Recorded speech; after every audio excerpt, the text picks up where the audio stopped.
Hello, I am Dani Sultan, 4th year MBBS student from King Edward.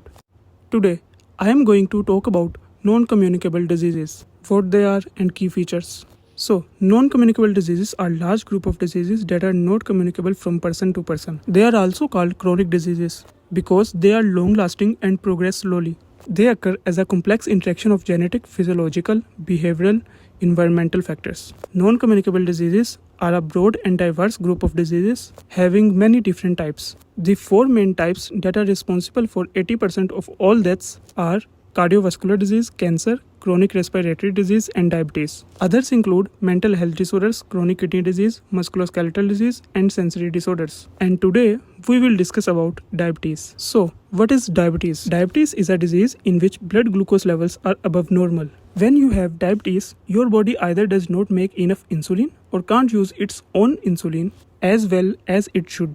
According to International Diabetes Federation, approximately 27% of adults in Pakistan are affected by diabetes.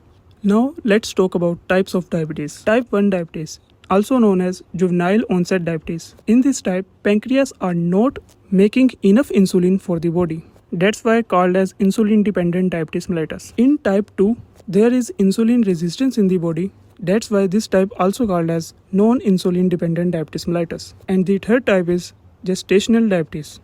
Warning signs of diabetes mellitus are polyuria, polyphagia, and polydipsia. Main symptoms of diabetes mellitus are always hungry, always thirsty, weakness, wounds that won't heal, weight loss, numbness in hands and feet, frequent urination, blurry vision, and nausea.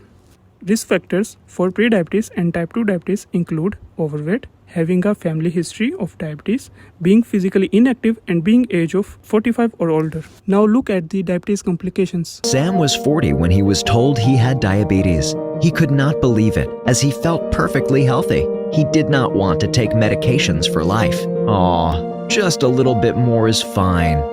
Oh no, I feel numb. Sam steps on things, but he doesn't know. What's wrong? Me too. I'm feeling so weak. I can't work anymore. Help! I'm bleeding inside.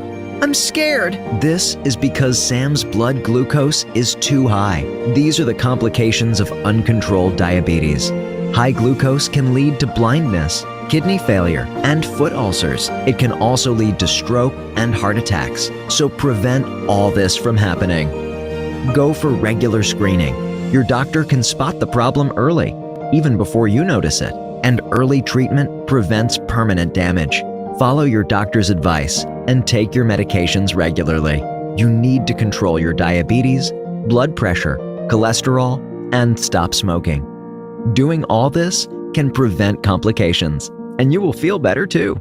Prevention of diabetes. What is it that you want people to know during Diabetes Awareness Month? This is prevention of type 2. I want people to know during Diabetes Awareness Month period is take care of yourself, whether you have type 1 or type 2, work with your healthcare provider, whoever she or he may well be, because again, this is a team, this is the classic thing, but preventing it is literally stay lean and stay fit, eat well. And now, let's talk about the treatment of diabetes mellitus. Most important treatment and prevention for diabetes mellitus is lifestyle modification, which includes diet control, physical activity, weight reduction, and stop smoking. Medical therapy includes oral hypoglycemic agent and insulin injection. Lastly, but important preventions are control blood pressure and control cholesterol level. Now, let's end our video with a short summary for diabetes mellitus. Diabetes is a serious disease with multiple complications. Diabetes is common, but you can reduce your risk by losing even a small amount of weight.